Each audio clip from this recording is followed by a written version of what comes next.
you love creating villains, you're going to get something out of this. So where I'd like to start, who are some of our favorite villains? They don't have to be tabletop RPG or D&D related, but they certainly can be.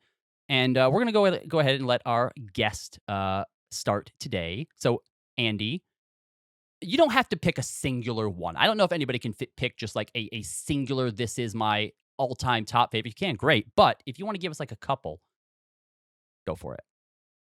I love the villains that start with like a kernel of relatability or truth and go way, way, way, way, way too far. Mhm. So in that vein, the first name that comes to mind for me is Magneto.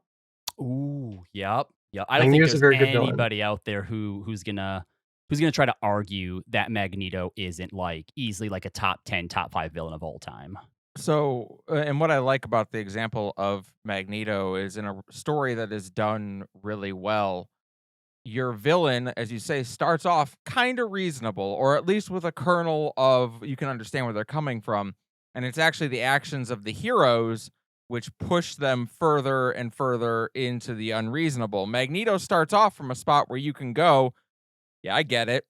But it's as the X-Men continue to foil his plots and force him to do bigger and bigger things to try and get around them that it starts to get to the point of like, okay, well now we're talking about genociding everybody. So, Do you have like And a preference or a comment between the idea of do you like to see the relatability first, right? To like relate to him and understand him first, or I know that there are some game properties that do it, and the one that comes to mind I don't want to say because there's a new show out that might potential spoilers.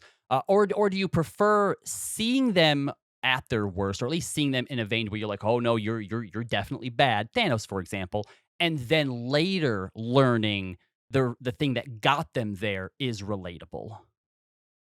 I think I'm ambivalent on that. I don't think that matters very much to me. I think that what matters more is so one of the reasons that I like villains who have like a pseudo relatable goal who go too far is that it's easy to imagine how people gather around them and support them. Because to have a really effective BBEG, you can't have them in every episode. You need the Yeah. influence and what they've done and who they've recruited and what people are doing in their name to do bad stuff, right?